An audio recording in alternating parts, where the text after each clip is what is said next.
Jamal Harper held one warm shift meal in his hand and barely enough money in his pocket to survive the week. That money was meant for rent, utilities, and the inhaler his little brother had only 3 puffs left in. If he kept walking, his family ate tonight. If he gave this meal away, they did not. Then he saw her. An elderly woman sat on the locked library steps. Her back stayed straight, like pride was the only thing holding her up. No one asked if she was okay. A worn notebook and a broken radio rested beside her on the concrete. She just glanced at the food in his hands and looked away, like she would rather go hungry than ask. 1 meal, 3 hungry mouths at home. Jamal felt his stomach twist. Then he knelt and held the container out to her. He had no idea that by the next day, 50 United States Marines would surround his house because of this choice. The kitchen stayed dim in the early light as Jamal Harper moved quietly through their small rental home. The cabinets creaked softly as he opened them, taking inventory of what remained. 1/2 box of cereal, 2 eggs, a heel of bread, and some nearly expired milk. He would make it work. He always did. Behind him, his mother, Renee, shuffled in, still in her nurse's aide uniform after working the night shift. Dark circles shadowed her eyes. "Baby, you should be sleeping," she whispered. "I'm good, Mama. Sit down. I'll fix you something before bed." Jamal pulled out their last clean pan, carefully cracking an egg while stretching the cereal portion into 2 bowls. His little brother Trey appeared in his favorite pajamas, hair tousled from sleep. "Morning, Jay." He climbed onto a kitchen chair, watching his brother work his usual morning magic. Jamal ruffled Trey's hair. "Hey, buddy, let me check that inhaler first." He retrieved the asthma medication from the windowsill, frowning at how light it felt. 3 doses left, maybe 4. The refill would have to wait until next payday. While Trey took his morning puff, Jamal spotted the corner of an envelope peeking out from under yesterday's mail. His heart sank as he recognized the final eviction notice. In one smooth motion, he slid it under an empty cereal box before his mother could see it. She had enough to worry about. "Here we go," Jamal announced, setting down their meager breakfast with as much ceremony as he could muster. He had given Trey the larger portion of cereal, and his mother the whole egg, keeping just a piece of dry toast for himself. "You need more than that," Renee protested. But Jamal shook his head. "I've got my shift meal later at the restaurant. I'm good, Mama. Eat." The walk to school was long, but Jamal preferred it to wasting bus fare they could not spare. Halfway there, he spotted something on the ground, a worn leather wallet. Inside, he found an ID belonging to Mr. Peterson, one of the school janitors. Jamal jogged to catch up with the elderly man who was trudging toward the school entrance. "Found your wallet, sir." The janitor's weathered face creased with relief. "Lord, thank you, son. My whole week's pay is in there." "No problem, sir. Have a good one." Near the school, he noticed Mrs. Williams, their elderly neighbor, struggling with her walker at the bus stop. Her hands shook as she tried to check the schedule. "Mrs. Williams, you heading to the clinic?" She nodded, squinting at the bus times. "Can't make out these numbers anymore." Jamal reached into his pocket, feeling his last bus transfer, the one he had been saving for his ride to work. Without hesitation, he pressed it into her hand. "Here, this will get you there and back. But don't you need—" "I like walking," he assured her with a smile. "Stay safe, Mrs. Williams." The morning assembly was already underway when Jamal slipped into the auditorium. Principal Harlan stood at the podium, his expensive suit a stark contrast to the worn school surroundings. "Exciting changes are coming to our community," Harlan announced, his polished voice echoing. The revitalization initiative will bring new opportunities. Jamal listened with growing unease. Revitalization meant rising rents. Opportunities meant pricing out families like his. His hand brushed against the folded apprenticeship application in his pocket, his secret hope for getting them ahead. But it needed Principal Harlan's recommendation. And Harlan had made it clear what he thought of students from certain backgrounds. The school day dragged by, each class punctuated by the hollow feeling in Jamal's stomach. Finally, the last bell rang, and he headed straight to his dishwashing job at Marina's family restaurant. Steam and the clatter of dishes filled the hot kitchen as Jamal worked, his arms submerged in soapy water. The shift meal was what kept him going, not just for himself, but for who needed it most.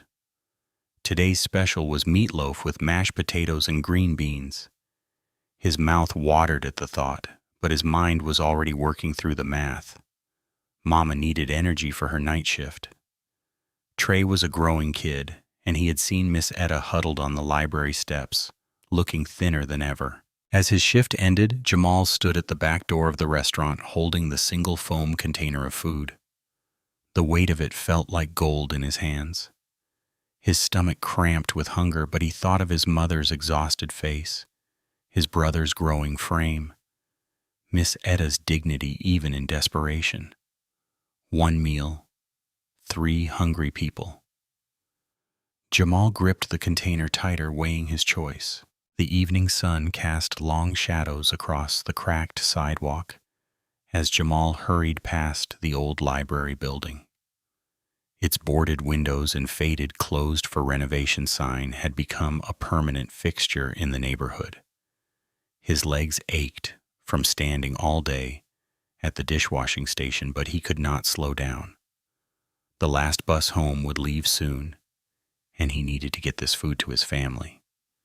That was when he saw her. An elderly woman sat on the library steps, her back straight despite the cold concrete beneath her. Her clothes were worn but clean, and her gray hair was neatly combed back from her face. A broken radio sat beside her, its antenna bent at an odd angle. But it was the way she stared at the restaurant's dumpsters across the street that made Jamal's steps falter, like looking at them physically hurt her. He recognized that look. It was the same one his mother wore when she thought no one was watching. The silent calculation of need versus pride. The woman's eyes snapped to him as he hesitated. They were sharp and alert, missing nothing. Her gaze flickered to the foam container in his hands, then away again, her jaw tightening. Jamal glanced down at his watch. If he missed the bus, it meant a long walk home. Trey would be waiting, probably already doing homework at the kitchen table. Their mother needed to sleep before her night shift. The foam container felt heavy in his hands. Inside was half a meatloaf, mashed potatoes, and green beans, still warm from the kitchen. He had planned to split it between Trey and his mother, with maybe a few bites left for himself. Before he could talk himself out of it, Jamal approached the steps. Up close, he noticed more details.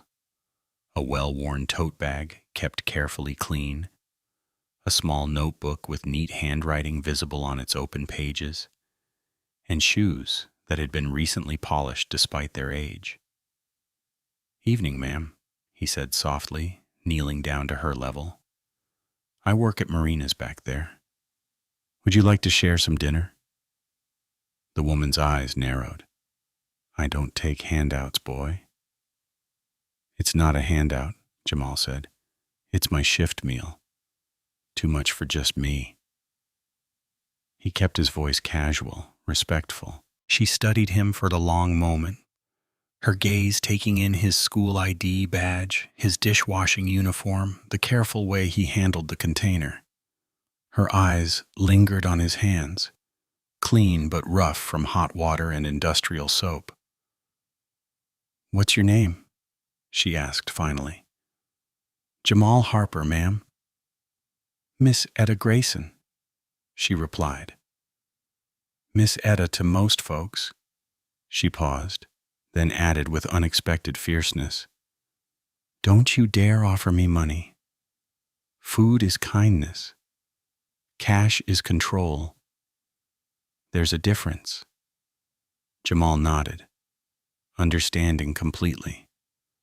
He opened the container and carefully tore the napkin in half, making each piece neat and presentable. With practiced movements, he divided the food evenly, arranging it so each portion looked full. Miss Etta watched this process with unwavering attention. "You've done this before," she observed. It was not a question. "Yes, ma'am." She accepted her half of the napkin and food with dignity. "You'll miss your bus?" she noted, nodding toward the stop down the street. Jamal stood, brushing off his knees. "Yes, ma'am, that's all right. Somebody waiting on this food at home." He hesitated. "They'll understand." Miss Etta's expression softened, almost imperceptibly. "Better get walking then, Mr. Harper." Jamal turned to go, but her voice stopped him. "You season this yourself?" "No, ma'am. Marina's kitchen." She took a small bite of meatloaf. "Needs pepper, and somebody ought to teach their cook about proper gravy consistency." A smile tugged at Jamal's lips. "Yes, ma'am, I'll pass that along." The walk home felt longer than usual. Jamal rehearsed different versions of an apology in his head. He divided the noodles into 2 bowls, making sure Trey's portion was larger. They worked through the math homework together while eating. When Trey's eyes started drooping, Jamal sent him to brush his teeth and tucked him into bed. The next morning, Jamal woke early as usual. He stretched their last eggs and toast into breakfast for 3, secretly setting aside a small portion wrapped in paper towels. His mother noticed him packing it, but did not ask questions. They had all learned to trust each other's reasons for doing things. After school, his feet carried him back to the library steps. Miss Etta sat in the same spot, her posture still proud despite the chill in the air. Her tote bag rested beside her, and the broken radio remained silent, sentinel. "Brought you something, Miss Etta," Jamal said, offering the wrapped breakfast. She examined the simple meal with critical eyes. "Cold eggs and toast, boy. You need to learn about proper food storage." But she ate it anyway, and Jamal noticed how she made each bite last. This became their routine. Each day, Jamal would appear with whatever food he could manage, sometimes part of his shift meal, other times something cobbled together from home. He started walking longer routes to save bus fare, memorizing shortcuts between neighborhoods. Miss Etta commented on his wrinkled uniform. "Your mama works nights at that diner on Parker Street, doesn't she? Hard schedule, those graveyard shifts." Jamal blinked in surprise. "How did you—" "I notice things," she cut him off. "Speaking of noticing, never sign a lease without reading the fine print about maintenance responsibilities.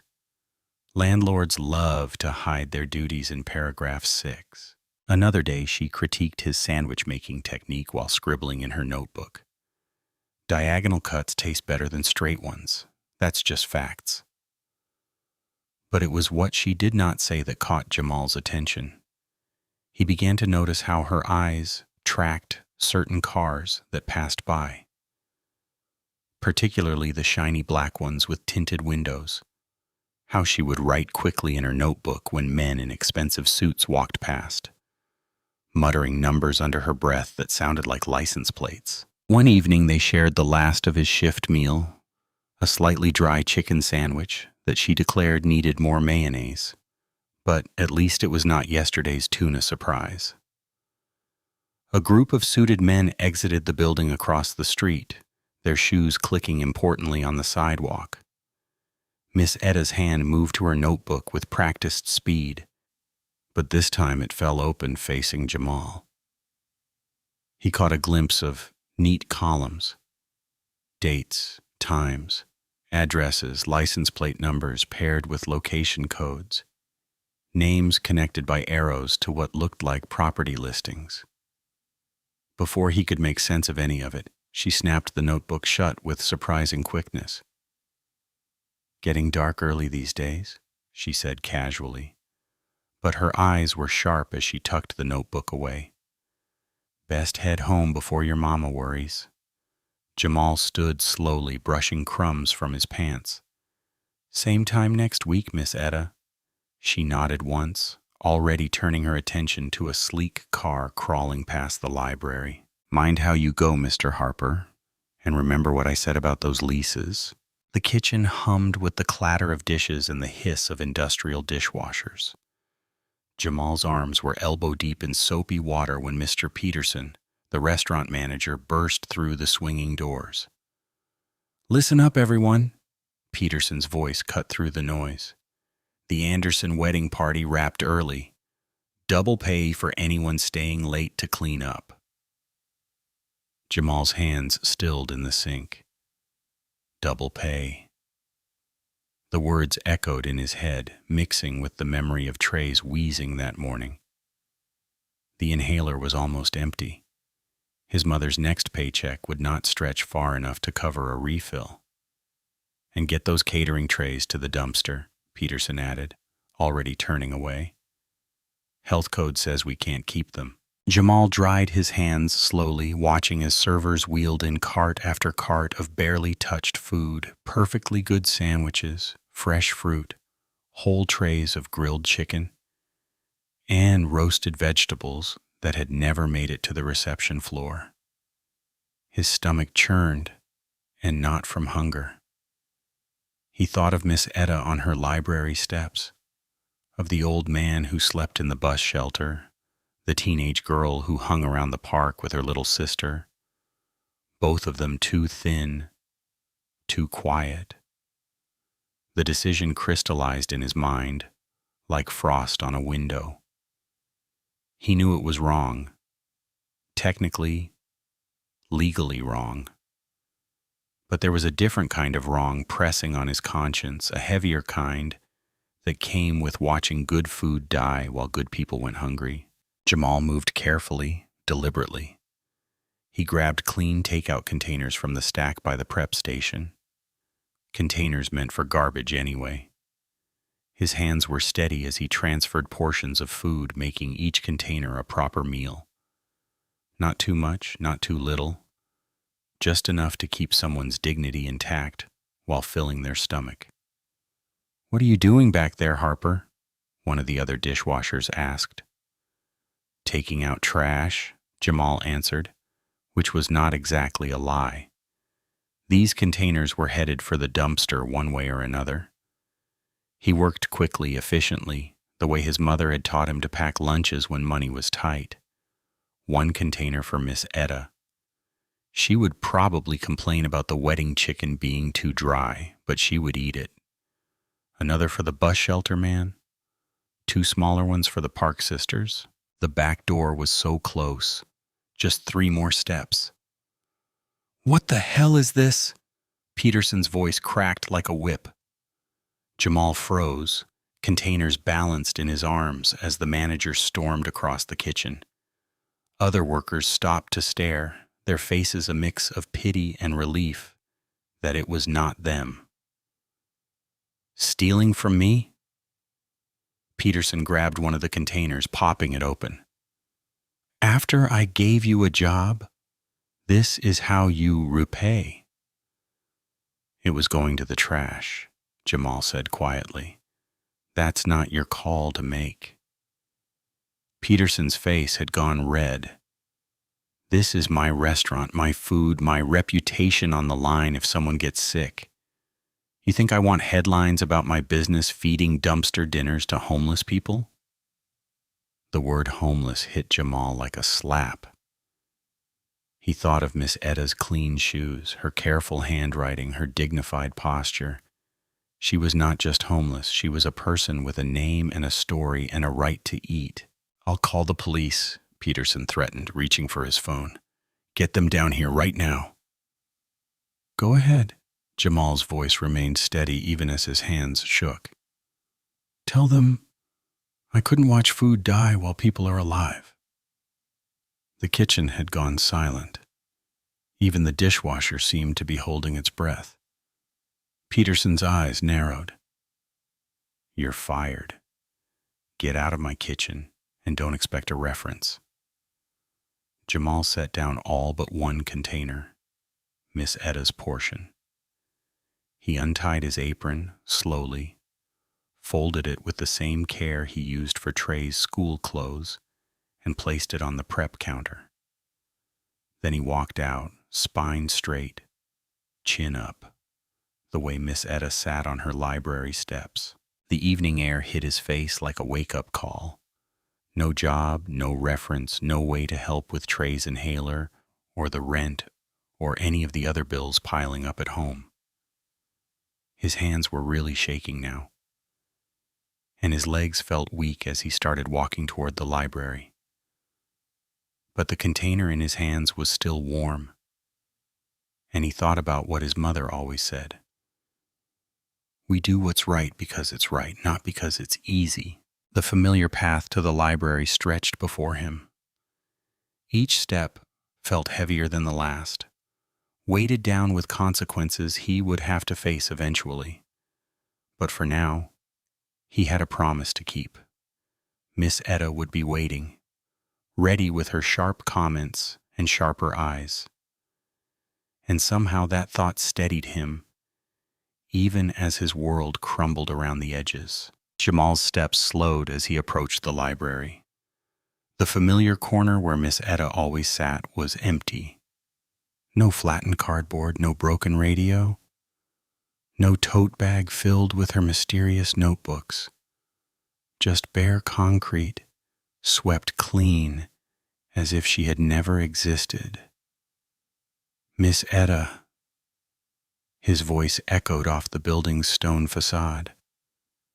The evening shadows stretched long across the sidewalk, but they could not hide what was missing. A knot formed in his stomach as he clutched the still warm container.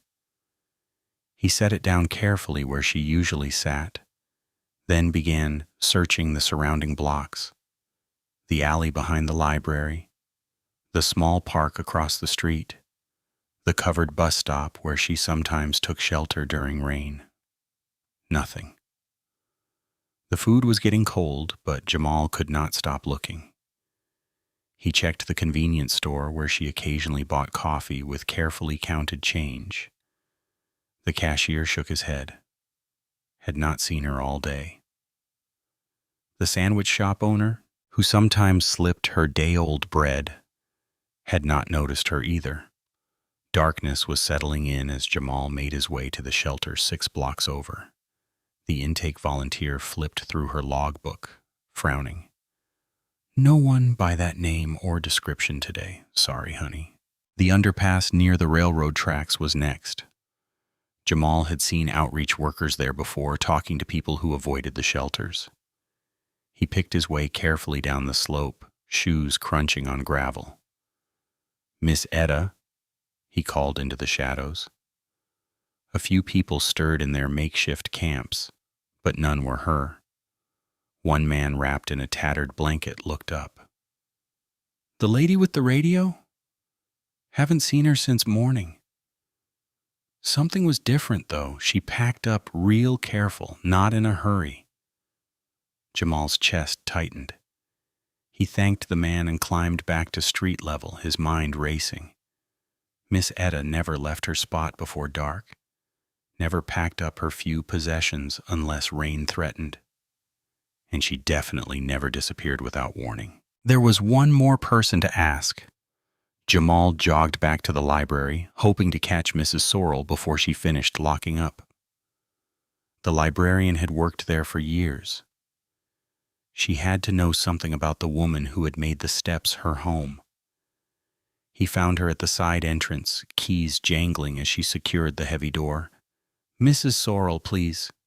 I need to ask you something." She turned, startled by his voice. "We're closed, Jamal. You need to go home. It's about Miss Etta, the woman who sits out front. Have you seen her? She's gone. And I'm worried." The color drained from Mrs. Sorrell's face. The keys slipped from her fingers, clattering on the concrete. "Oh, God," she whispered. "Not her? What do you mean? Do you know where she is?" Jamal stepped closer, but Mrs. Sorrell backed away, hands trembling as she retrieved her keys. "Please," she said, voice barely audible. "Just go home. Don't ask about her anymore. It's not safe." "Not safe for who?" "Mrs. Sorrell, please."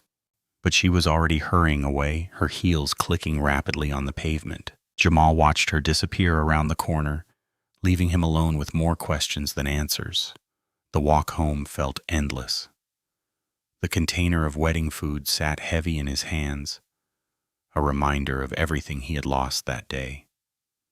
His job, his reference, and now Miss Etta, who had become a strange sort of anchor in his daily routine, was gone too. Renee was asleep on the couch when he got in, still in her work uniform. Trey had left her a note in wobbly handwriting. "Finished homework. Took inhaler. Love you." Jamal covered his mother with a blanket and put the untouched food in the fridge. He could not bring himself to tell her about losing his job. Not yet. Sleep came in fits and starts. Jamal dozed in his clothes, listening to Trey's wheezing breaths from the next room. The weight of everything, the eviction notice, the empty inhaler, the lost job, Miss Etta's disappearance, pressed down on his chest like concrete. Just before dawn, a different sound cut through his troubled sleep. Heavy footsteps, dozens of them, moving in perfect unison, the low rumble of engines. Jamal sat up, heart pounding. He reached the front window just as Renee stirred on the couch. "Baby," she called, voice thick with sleep. "What's that noise?" Through the thin curtains, Jamal saw them. Marines, at least 50 of them, formed up in precise lines along both sides of their street. Their dress uniforms caught the first gray light of dawn. Behind them, military vehicles idled quietly. "Mama," he said, voice steady despite his racing pulse. "Something's happening." Renee joined him at the window, grabbing his arm. "What did you do?" "Nothing," he whispered. "I swear." A tall figure stepped forward from the formation. Even without the commanding presence of his uniform, Gunnery Sergeant Marcus Reyes would have drawn every eye on the street. He moved with contained power, purpose in every step. Jamal opened the front door before the knock came. Renee's fingers dug into his shoulder as Reyes's voice rang out, clear and formal. "Jamal Harper." "Yes, sir." The gunnery sergeant's expression was unreadable as he extended a crisp white envelope. "We are here because of the woman you fed." Renee pulled Jamal closer as Reyes continued, his next words changing everything. "She left instructions. If anything happened, we were to come to you." The Marine stood at perfect attention as Jamal stepped onto the front stoop, his mother's presence warm behind him. The morning air felt electric, charged with possibility and uncertainty. Gunnery Sergeant Reyes's presence commanded respect without demanding it, his bearing both formal and reassuring. "May we speak inside, Mr. Harper?" Reyes asked, noting the growing crowd of neighbors peering from windows and porches. "I assure you we are not here to cause trouble." Jamal glanced at his mother. Renee's hand trembled slightly as she nodded, stepping back to let them in. The small living room seemed to shrink as Reyes entered, his crisp uniform a stark contrast to their worn furniture and patched walls. "Please sit," Renee managed, her voice stronger than she looked. She positioned herself between Jamal and the door, maternal instinct warring with southern hospitality. Reyes remained standing, holding the envelope with careful reverence. "Miss Etta Grayson, the woman you knew as Miss Etta, entrusted this to us with specific instructions. She was very clear about who should receive it." Jamal accepted the envelope, noting the weight of the paper, the precise creases. His name was written in familiar handwriting, the same neat script he had glimpsed in Miss Etta's notebook. With steady hands, he broke the seal and unfolded the letter. "Dear Jamal, you stubborn, beautiful child, if you are reading this, I am gone. Don't waste time looking. I knew when it was time to disappear. What matters is why I chose you. You brought me food like it was normal. No phone cameras, no speeches about salvation, no demands for my life story or performances of gratitude. Just food given freely, even when it cost you. Listen carefully. The world will try to turn your kindness into a headline or a hustle. They will want to make it cute, make it trend, make it sell. Don't let them. Kindness is not currency. It is oxygen. It keeps people alive. You reminded me the world still has decent people. That is rarer than gold these days. Take care of what I left behind. It matters more than you know, e.g. P.S. Your seasoning needs work, but your heart is perfect." Jamal folded the letter carefully, aware of the weight of Reyes's gaze. The room felt too small and too large at once. "Miss Etta was more than she appeared," Reyes explained, his voice softening. "She maintained a connection to a legacy project, one that several fallen Marines believed in deeply. It involves community support, educational opportunities, and what she called lifelines for neighborhoods like this one." Renee sank onto the arm of their shabby couch. "Why my son?" "Because he proved himself without knowing he was being tested," Reyes replied. "Miss Etta watched this community for years, waiting for someone with the right character to trust. She was particularly impressed by how your son handled losing his job." Jamal felt his mother stiffen. "You lost your job?" "For feeding people," Reyes interjected smoothly. "He chose dignity over compliance. That is exactly what Miss Etta was looking for." The formation outside maintained their respectful stance as sunrise painted the street gold. Through the window, Jamal could see Mrs. Thompson from next door watching in her bathrobe, phone pressed to her ear. "There is more to discuss," Reyes continued, producing a business card with the Veterans Center address. "We would like you to meet us there this afternoon. Everything will be explained in detail." He paused, making eye contact with Renee. "Ma'am, I give you my word as a Marine. This is an opportunity, not a trap." The Marines departed with the same precision they had arrived with, each offering a crisp salute as they passed the front door. The rumble of their vehicles faded into the morning traffic, leaving the street eerily normal, as if the whole thing had been a dream.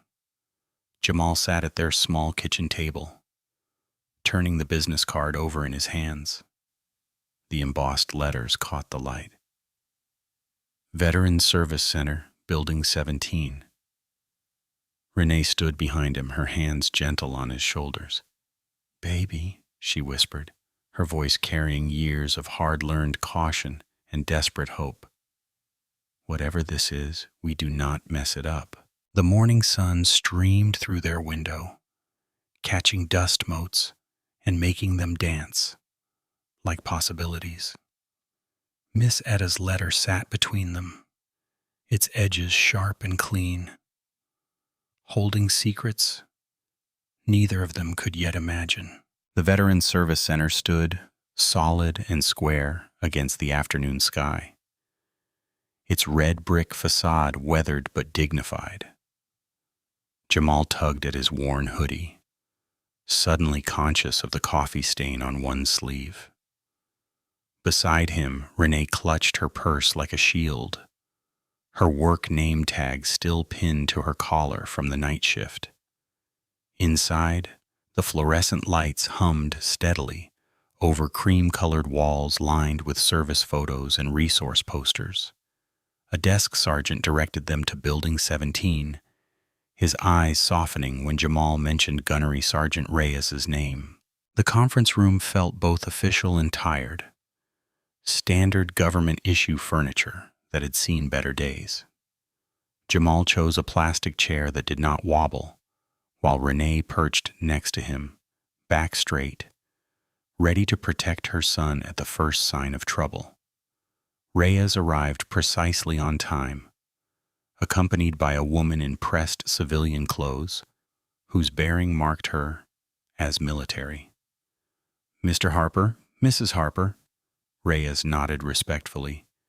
"This is Sergeant First Class Carla Ruiz, retired. She oversees our community outreach programs." Ruiz's handshake was firm but warm.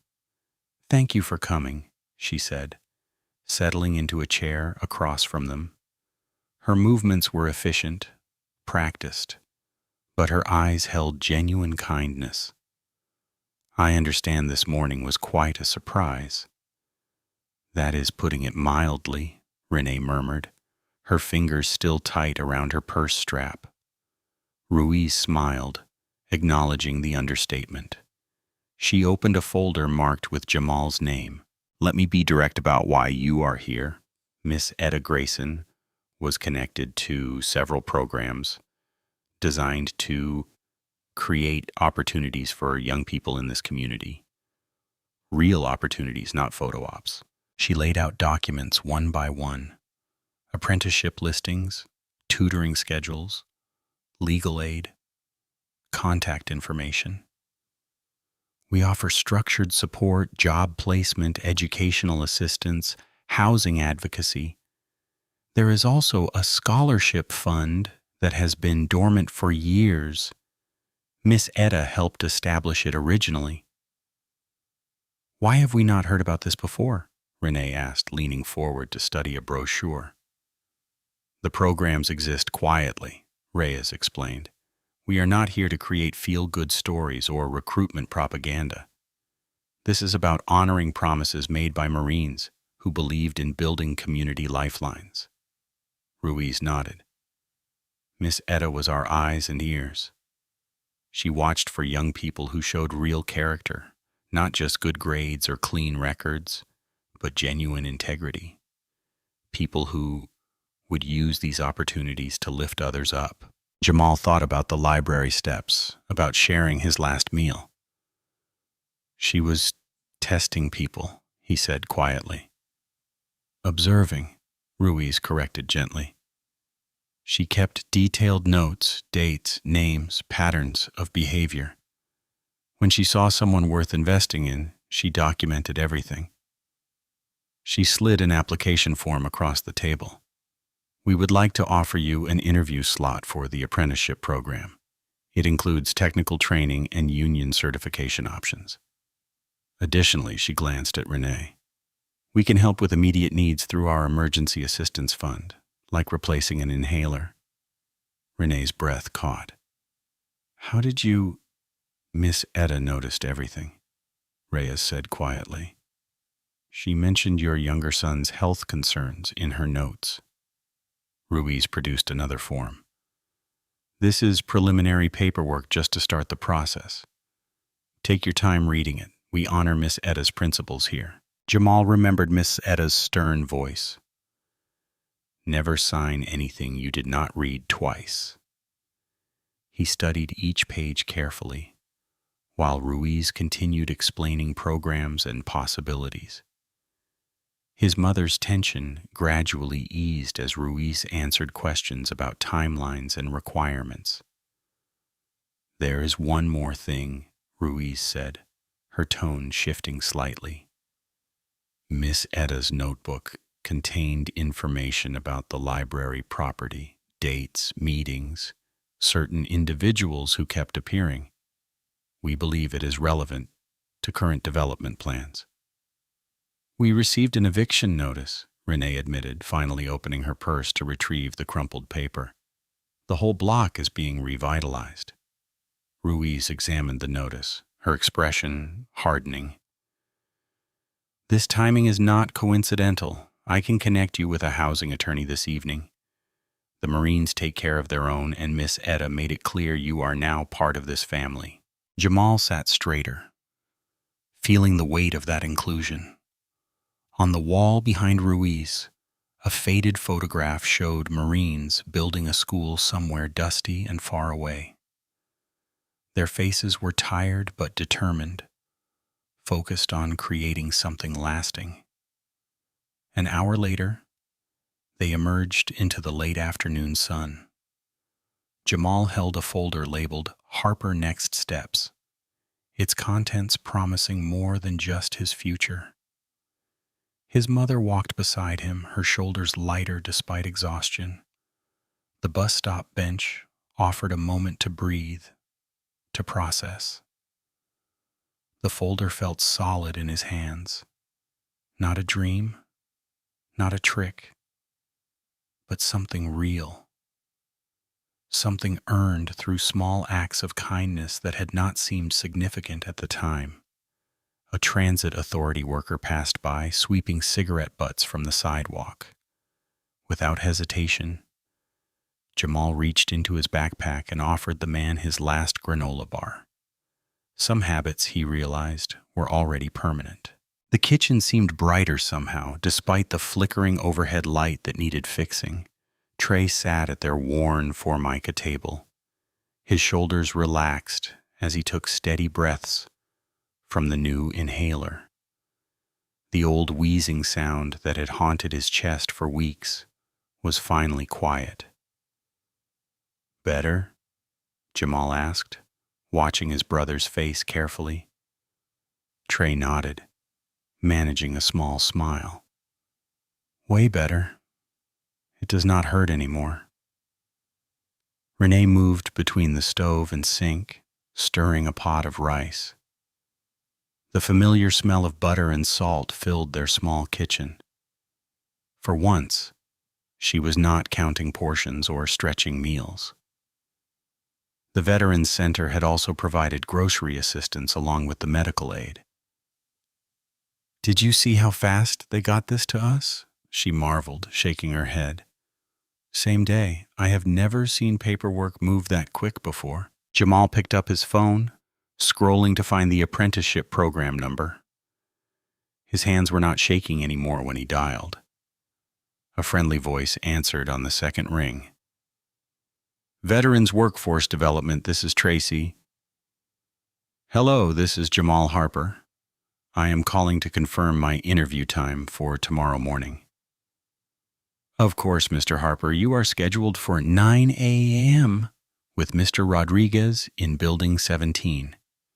Do you need directions or bus route information?" "No, ma'am. I remember how to get there, thank you." Renee watched him end the call, pride mixing with lingering worry on her face. 9 a.m. That is good timing. I will be back from my shift to watch Trey. "I pressed my good shirt," Jamal said, trying to sound confident. "The blue one from Aunt Ruby." The rice started to simmer, filling the kitchen with steam. Trey took another clean breath, tucking the inhaler safely in his pocket. For just a moment, everything felt possible. Like the morning's Marine formation had opened a door to a different future.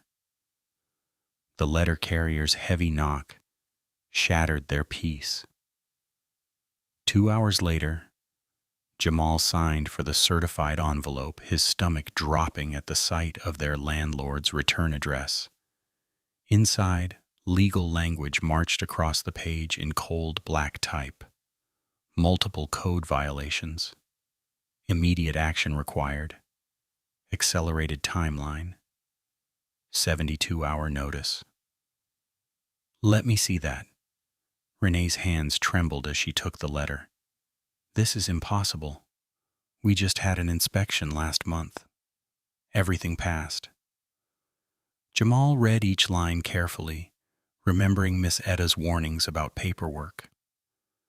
The violations seemed deliberately vague. Improper storage in common areas, unauthorized modifications, safety hazards, nothing specific enough to challenge. It is not random, he said quietly. The timing is too perfect. His phone buzzed. An email notification from school. Principal Harlan's message landed like another blow. Mr. Harper? Due to concerning reports regarding your recent termination from employment, a disciplinary review has been scheduled. This may impact your eligibility for program recommendations and certain extracurricular opportunities. Please arrive early to meet with the review board. Renee read over his shoulder, her expression hardening. They are trying to block you, but why? What threat could you possibly be to them? Jamal thought of Miss Etta's notebook, her careful observation of suited men and license plates. He grabbed his jacket and the container of leftover rice. Where are you going? Renee called after him. To check something. I will be right back. The night air had turned cold, but Jamal barely noticed as he walked the familiar route to the library. The streetlights cast long shadows across the empty steps where Miss Etta used to sit. He placed the container carefully in her usual spot, hoping against logic that she might appear. The scrape of tires made him look up. A black sedan rolled past, expensive and anonymous behind tinted windows. It slowed to a crawl, headlights sweeping across the library facade and pinning Jamal in their glare. He forced himself to stand still, heart pounding but refusing to show fear. The car lingered, engine purring. Jamal felt the weight of hidden eyes studying him, measuring his reaction. Just like Miss Etta used to watch others from these same steps, noting their patterns and choices in her mysterious notebook. After what felt like hours, the sedan eased forward and disappeared around the corner without a sound. The food container sat untouched on the cold concrete, steam slowly fading in the night air. Jamal stood alone in the darkness, his breath visible in small clouds. The library's boarded windows offered no answers. No hint of where Miss Etta had gone or what she had seen that made her such a threat. Where are you, Miss Etta Grayson? He whispered to the empty street. Only silence answered, broken by distant traffic and the hum of street lights. The night pressed close around him, full of shadows and unspoken warnings. Somewhere in this darkness, powerful people were moving against him, and his only ally was a vanished woman who had left him nothing but cryptic advice and a Marine honor guard. Morning light filtered through the threadbare curtains of the Harper living room, casting long shadows across the worn carpet. Jamal sat on the edge of the sofa, his mother perched nervously beside him. Attorney Elias Grant stood near the window, his briefcase open on the coffee table. The knock at the door was precise, measured. 3 sharp taps that made Renee flinch. Victor Lang entered with the smooth confidence of someone used to getting his way. His suit was perfectly pressed, his smile practiced and pleasant. He carried a leather portfolio that probably cost more than 3 months of their rent. Thank you for agreeing to meet, Lang said, settling into the armchair like he owned it. I believe we can resolve this situation to everyone's benefit. Jamal watched him carefully, remembering Miss Etta's words about people who smiled too hard when offering papers to sign. Lang opened his portfolio with a flourish. "We have prepared a very generous settlement package." He laid out several documents on the coffee table. "First, immediate coverage of your outstanding rent and utilities. Second, a substantial donation to your school's scholarship fund.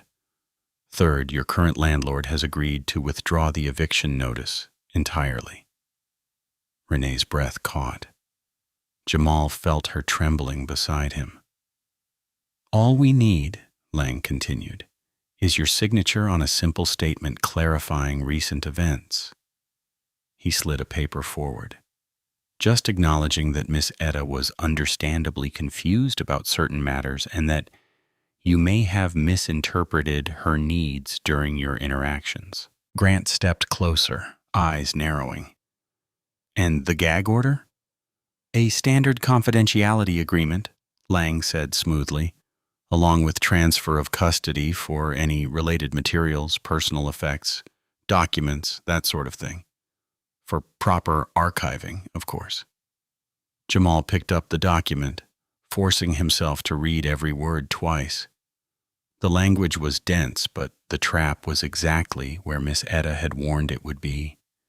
They wanted her notebook, her evidence, her truth, all buried under legal words that would make him help them hide it.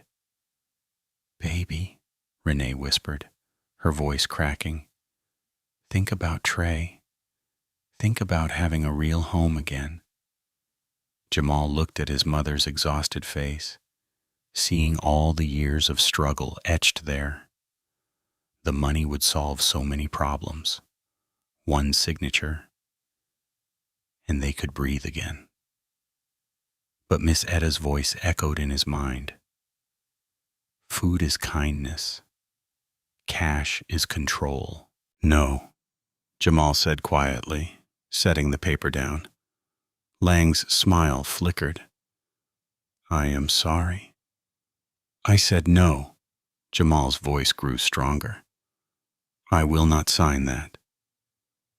"Perhaps you do not understand the opportunity." "I understand exactly what you are offering," Jamal interrupted.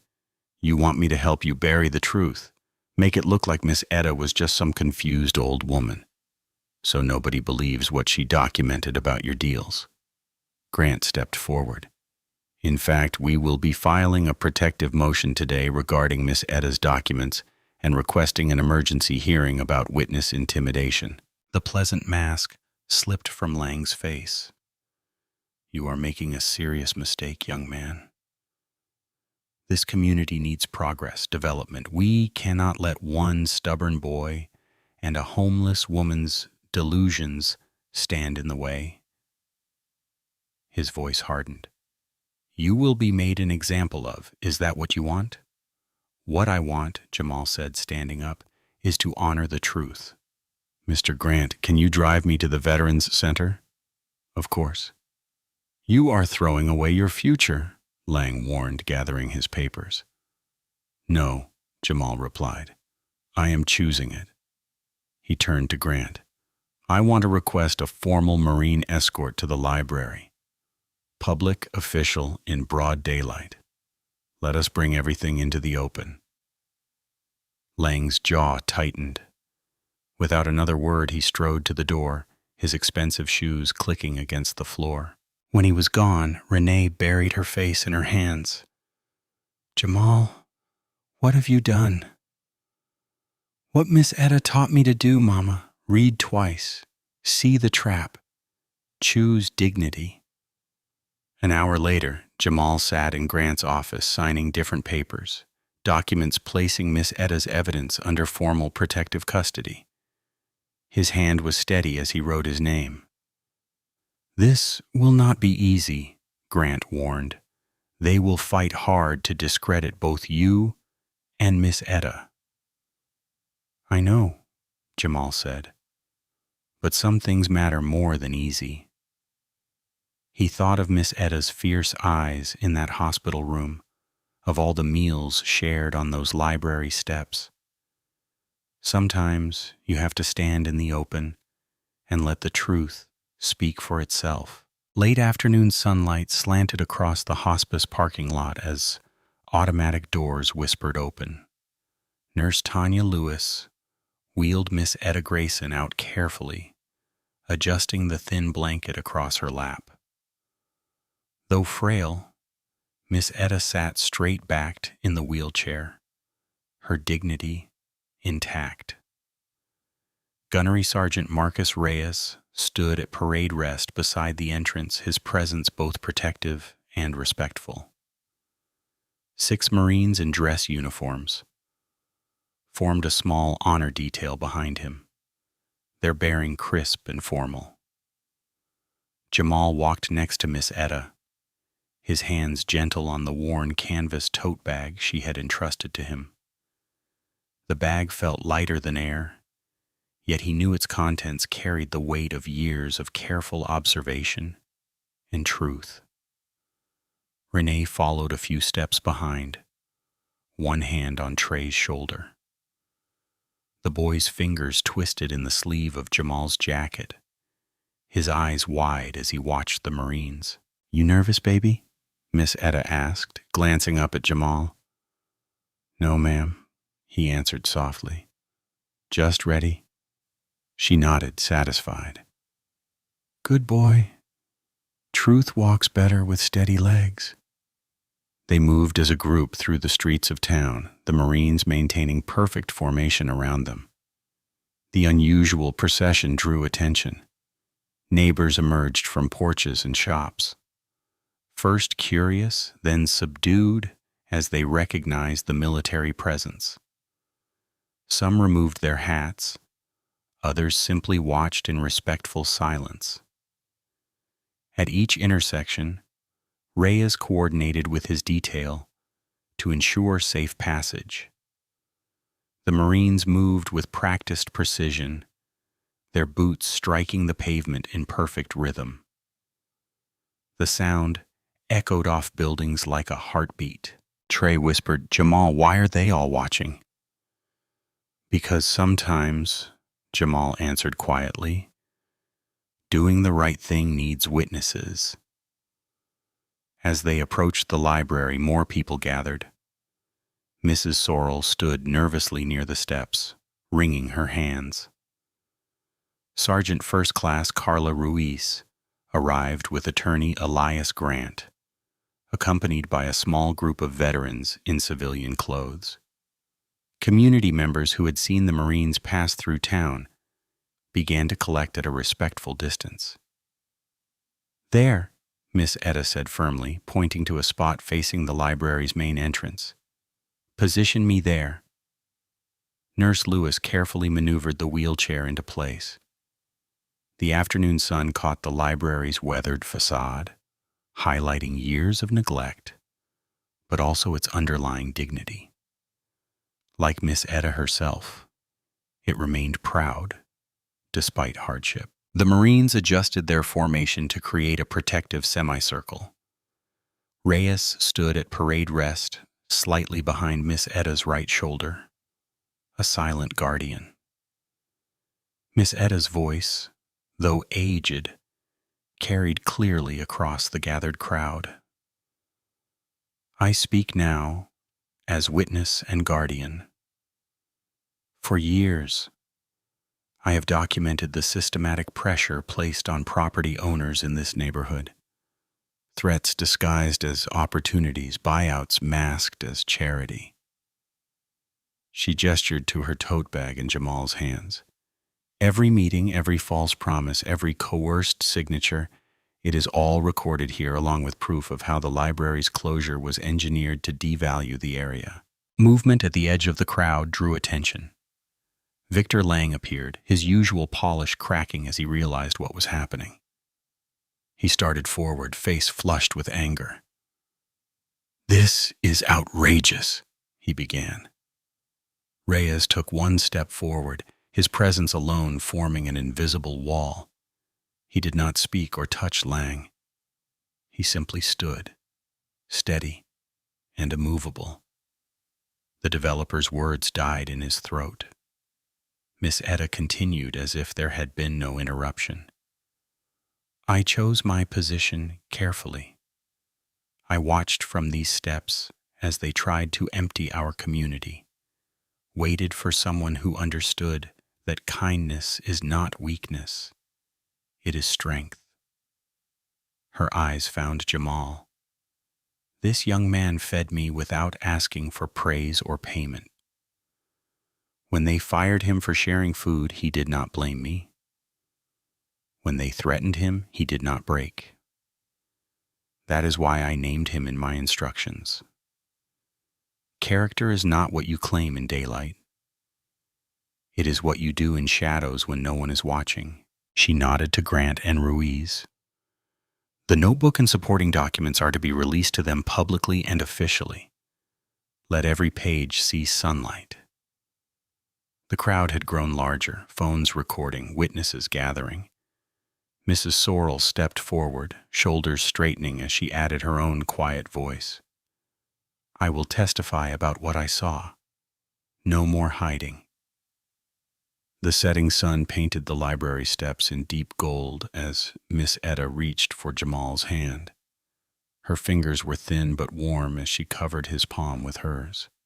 Now they cannot bury it, she said firmly as Grant approached with an evidence bag, its numbered tag catching the light. The porch light cast weak shadows across their small front yard as Jamal helped Renee up the steps. Trey clung to his brother's free hand, unusually quiet after the day's events. Inside, the apartment felt different somehow, like the walls held their breath, waiting. I will make some tea, Jamal offered, helping his mother sink into their worn armchair. Her uniform was wrinkled from an overnight shift.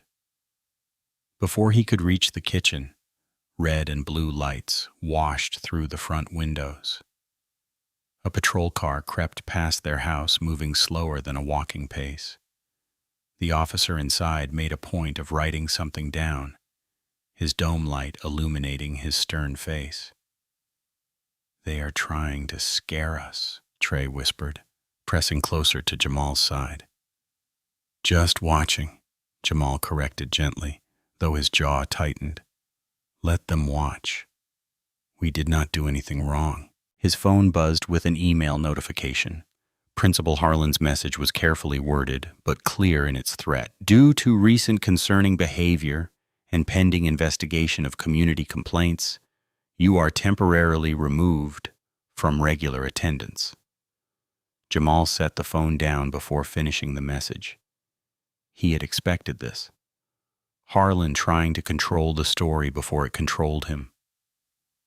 The kettle whistled, its familiar sound somehow sharp in the tense quiet. As he poured 3 cups of chamomile tea, heavy footsteps approached their front door. Through the window, he watched the landlord tape another notice next to yesterday's warning. The red final notice header was visible even in the dim light. The sound of paper tearing made him turn. Renee stood with the eviction notice crumpled in her trembling hands, tears streaming down her face. Why? She choked out. Why could you not just sign their paper, take their money? Her voice broke. We could have been safe, Jamal. Trey could have been safe. The words hit him like physical blows, but there was no anger in them, only a mother's raw fear for her children. Mama, Jamal said softly, crossing to her. She let him pull her into his arms, her tears soaking his shirt. I am scared too, he admitted, his voice rough. Every minute. But if I sold Miss Etta's truth, if I helped them bury what she fought to protect, that safety would poison us from inside. Some things cost more than money to keep. But where will we go? She whispered against his shoulder. Trey wrapped his arms around both of them, pressing his face against their sides. The 3 Harpers stood together, swaying slightly, when Jamal's phone rang. Sergeant First Class Carla Ruiz's voice crackled with urgency. Jamal, the evidence is solid. State investigators are reviewing the library property deals right now. The developer's legal team just requested an emergency meeting. They are scrambling. Before Jamal could respond, she continued, and Attorney Grant got your eviction stayed. Emergency injunction. The landlord cannot touch you while this plays out. Relief made Jamal's knees weak. Thank you, he managed. One more thing, Ruiz added. The apprenticeship coordinator called. They want you in tomorrow morning at 9. Said something about demonstrated integrity under pressure being exactly what they are looking for. After the call ended, Jamal relayed everything to Renee. She sank back into her chair, hands pressed to her mouth. Baby, she said finally, voice breaking. I am so sorry. I forgot what courage looks like. She reached for his hand. Your daddy would be so proud. We are going to be okay, Mama, Jamal promised. The right way. Later, when Trey was finally asleep and Renee had taken her evening pills, Jamal stood in the quiet kitchen. He carefully packed a plate with leftover rice and beans, adding a clean paper napkin like he always had for Miss Etta. The windowsill overlooked the street where he had first learned to watch for need in others' eyes. He placed the plate there like an offering to memory, to principle, to the strength it takes to feed someone else when you are hungry too. His interview folder sat on the kitchen table, pages neat and ready. Jamal pulled out a chair, smoothed his palm over the cover, and began reviewing every document with the careful attention Miss Etta had taught him. Tomorrow would come with its own challenges, but he would meet them honestly, standing upright in his truth. The apprenticeship center lobby smelled of coffee and fresh paint. Jamal smoothed his borrowed tie, a veteran's donation that Sergeant First Class Ruiz had helped him knot properly. She sat beside him now, reviewing his paperwork one final time before the interview. Remember, Ruiz said quietly, just tell the truth. Your actions speak for themselves. Marla Whitaker emerged from her office exactly on time. She had steel gray hair and eyes that missed nothing, reminding Jamal of Miss Etta's sharp gaze. Her handshake was firm but not aggressive. Come in, Mr. Harper, she said, gesturing to the chair across from her desk. The office was orderly but lived in, with technical manuals lining the shelves and detailed shipyard drawings pinned to a corkboard. Your application is strong, Whitaker began. But I would like to discuss the incident at your previous job. She held up the restaurant termination notice. Tell me what happened. Jamal took a deep breath. They were throwing away untouched catering trays. I packed portions for people who needed food, including Miss Etta at the library steps. I knew it might cost me my job, but I could not watch good food go to waste while folks went hungry. And you were offered a settlement recently. Whitaker's pen hovered over her notepad. Yes, ma'am. Money for rent, school support, and the eviction dropped. Jamal met her eyes. But I would have had to lie about Miss Etta and give up documents that proved wrongdoing. I could not do that, even though it put my family at risk. Some things matter more than short-term safety, Jamal said. My mama taught me that even if she was scared when I had to prove it. Ruiz smiled slightly beside him. Whitaker sat down her pen and leaned back, studying him. Mr. Harper, do you know what we value most in our apprenticeship program? Skill and dedication, ma'am. Character, Whitaker corrected. We can teach technical skills. We cannot teach integrity. She pulled out a fresh form. You will start Monday at 7 a.m. The pay is better than your restaurant job, and we provide all safety equipment. Jamal blinked, his heart pounding. You are hiring me?